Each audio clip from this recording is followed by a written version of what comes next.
Hi ആരോ ക്രിയേഷനിലേക്ക് എല്ലാവർക്കും സ്വാഗതം. അപ്പോൾ എൻ്റെ ചാനൽ ആരെങ്കിലും പുതിയതായിട്ട് കാണുന്നുണ്ടെങ്കിൽ സബ്സ്ക്രൈബ് ചെയ്തിട്ട് ലൈക്ക് ചെയ്തിട്ട് കാണാനായിട്ട് ഇഷ്ടപ്പെട്ടാൽ കമൻറ്റ് ചെയ്യാൻ മറക്കരുത്. ഇന്ന് നമ്മൾ കൃഷ്ണൻ്റെ ഉടയാടി ഉണ്ടാക്കാൻ പോവേണ്ട ശ്രീകൃഷ്ണ ജയന്തി സ്പെഷ്യൽ വീഡിയോ ആണ്. അപ്പോൾ അതിന് വേണ്ടിയിട്ട് മഞ്ഞ കളറ് തുണി എടുത്തിട്ടുണ്ട്. ഇനി അത് നാലായിട്ട് ഞാൻ മടക്കിയിട്ടുണ്ട് കേട്ടോ. നീളത്തിലാണ് മടക്കിയിട്ടിരിക്കുന്നത്. അപ്പോൾ അളവുകളൊക്കെ നമ്മുടെ ഇഷ്ടത്തിനനുസരിച്ച് എടുക്കാം കേട്ടോ. അപ്പോൾ 4.5 വയസ്സായിട്ടുള്ള ഒരു കുട്ടിയുടെ അളവിനാണ് ഞാൻ ഇവിടെ തയ്ക്കാൻ പോണേ കേട്ടോ. അപ്പോൾ നമുക്ക് വെട്ടുമ്പോൾ കുറച്ച് ഭാഗയിൽ മിസ്സായിട്ടുണ്ട് കേട്ടോ. അപ്പോൾ ഞാൻ നീളം അളന്നിട്ടുണ്ട്. വീതി നമുക്ക് എത്രയാണോ വേണ്ടത് അത് അളക്കാം കേട്ടോ. അതിന് ശേഷം നമ്മൾ വീതി അളക്കുമ്പോൾ ഒരു എൽ പോലത്തെ ഷേപ്പിലാക്കിയിട്ട് ആ ഭാഗം വീതിയുടെ ഭാഗം അറിയാമല്ലോ എല്ലാവർക്കും പാൻറ്റ് തയ്ക്കാൻ, എന്നിട്ടാണ് വെട്ടിയെടുക്കണേ കേട്ടോ. അപ്പോൾ ഇതിനകത്ത് അത് മിസ്സായിട്ടുണ്ട് കേട്ടോ. അതിന് ശേഷം ഞാൻ കാണിക്കുന്നുണ്ട്. അപ്പോൾ നമുക്കത് ഫുള്ളായിട്ട് വെട്ടിയെടുത്തിട്ടുണ്ട്. ഇനി നമുക്കിതിൻ്റെ അരപ്പട്ട പോലെ കുറച്ച് ഭാഗം ഉണ്ടാക്കണം. അതിന് വേണ്ടിയിട്ട് നമുക്ക് എത്രയാണോ കറക്റ്റ് അരയുടെ സൈസ് അതനുസരിച്ച് 2 ഇഞ്ച് മാത്രം കൂട്ടിയിട്ട് ഞാൻ അരയുടെ ഭാഗം കട്ട് ചെയ്തെടുത്തിട്ടുണ്ട് കേട്ടോ. അപ്പോൾ ഇത്തിരി കൂടി വീതി കൂട്ടിയിട്ട് കട്ട് ചെയ്യുക. എനിക്ക് കുറച്ച് നീളം കുറവ് വന്നിട്ടുണ്ട്, കറക്റ്റായിട്ട് നീളം കൂട്ടിയിട്ട്. ഇനി ഇതിൻ്റെ ബാക്ക് സൈഡിൽ വെക്കാൻ വേണ്ടിയിട്ട് ബ്ലൂ കളറിൽ തുണി എടുത്തിട്ടുണ്ട്.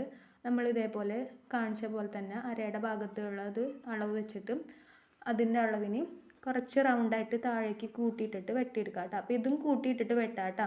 അതുപോലെ തന്നെ ഇത് നമ്മൾ ഫ്രണ്ടിൽ ഞെറി പോലെ ആക്കാനാണ് കേട്ടോ. ഇതിൻ്റെ സൈഡുകൾ അടിച്ചിട്ട് അതിൻ്റെ മുകളിൽ ലേസ് വെച്ചിട്ട് ഞെറിയായിട്ട് വലുത് തുടങ്ങി ചെറുത് വരെയുള്ള ഞെറിയാക്കിയിട്ട് സ്റ്റിച്ച് ചെയ്തിട്ട് വെച്ച് കൊടുക്കും ഫ്രണ്ടിൽ കേട്ടോ. ഇനി നമുക്ക് ഷാളിന് വേണ്ടിയിട്ട് മഞ്ഞ കളർ ഒരു പീസ് കട്ട് ചെയ്ത് വെച്ചിട്ടുണ്ട്. അതിൽ കാണിച്ചിട്ടില്ല, കുറച്ച് കഴിയുമ്പോൾ കാണിക്കും കേട്ടോ.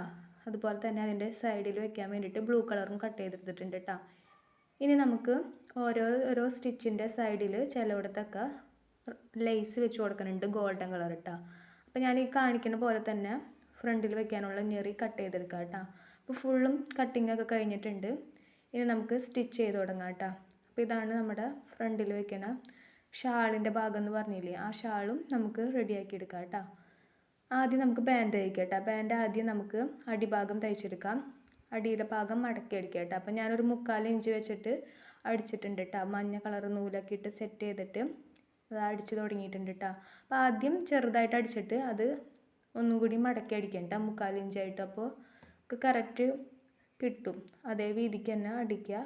2 സൈഡായിട്ട് അടിച്ചു കൊടുത്തിട്ടുണ്ട്, 2 കാലിൻ്റെയും അടിച്ചു കൊടുത്തിട്ടുണ്ട് കേട്ടോ. നമുക്ക് ഞെറി ഇടണമെന്നുണ്ടെങ്കിൽ ഇടാം കേട്ടോ. ഒരുപാട് വീതിയിലാണ് നമ്മൾ പാൻറ്റിൻ്റെ ഭാഗം കട്ട് ചെയ്തിരുന്നുണ്ടെങ്കിൽ ഞെറി ഇടാം.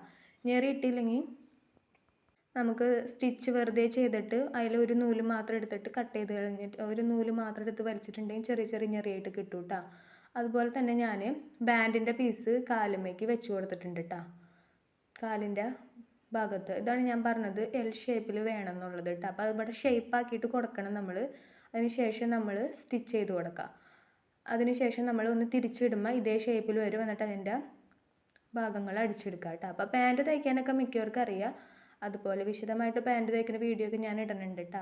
അപ്പോൾ അതുപോലെ നമുക്ക് ചെയ്തെടുത്തിട്ടുണ്ട്. ഇനി ഇതിൻ്റെ അരഭാഗത്ത് നമ്മൾ ജോയിൻ്റ് ചെയ്തിട്ടുണ്ടല്ലോ പീസ് വെച്ചിട്ട്, അവിടെ നമുക്ക് ജോയിൻ്റ് ചെയ്താൽ എടുക്കാം. അതുപോലെ തന്നെ അലാസ്റ്റിക് വെച്ച് കൊടുത്തിട്ടുണ്ട് കേട്ടോ. അപ്പോൾ ഇത്രേ ഉള്ളൂ നമ്മുടെ പാൻറ്റ് സ്റ്റിച്ചിങ് കേട്ടോ. അപ്പോൾ നമ്മൾ പറഞ്ഞ പോലെ തന്നെ നീളം കുറഞ്ഞതിൻ്റെ ഭാഗമായിട്ട് കുറച്ച് പീസുകൾ മുകളിൽ ഞാൻ വെച്ച് കൊടുത്തിട്ടുണ്ട്, താഴെയും വെച്ച് കൊടുത്തിട്ടുണ്ട് കേട്ടോ. കറക്റ്റായിട്ട് കിട്ടിയില്ല എനിക്ക് നീളം. അപ്പം നീളം ഇത്തിരി കൂട്ടിയെടുക്കാൻ വേണ്ടിയിട്ട് നോക്കാം കേട്ടോ. ആണ് നമ്മുടെ പാൻറ്റിൻ്റെ ഫ്രണ്ട് ഭാഗം. ഇനി ബാക്ക് സൈഡ് ഇപ്പം കാണാം കേട്ടോ. ഇതുപോലത്തെ ഒരു ഷാള് പോലെ കട്ട് ചെയ്തെടുത്തിട്ടുണ്ട്. ഇനി അത് നീല കളറിൽ വെച്ചിട്ട് സൈഡുകൾ അടിക്കുക. പാൻറ്റിൻ്റെ ഫ്രണ്ട് ഭാഗം ബാക്ക് സൈഡ് ഇനി കാണാം കേട്ടോ. അപ്പോൾ തുണി തികയാത്തതിൻ്റെ ഭാഗമായിട്ടാണ് അതിൻ്റെ ഞെറി പോലെ ഞാൻ വെച്ച് കൊടുത്തത് കേട്ടോ. തുണി ഇത്തിരി കൂടുതലായിട്ട് നമ്മൾ കട്ട് ചെയ്തെടുത്തിട്ടുണ്ടെങ്കിൽ തുണിയൊക്കെ തികയും. അപ്പോൾ ഇത്രേ ഉള്ളൂ.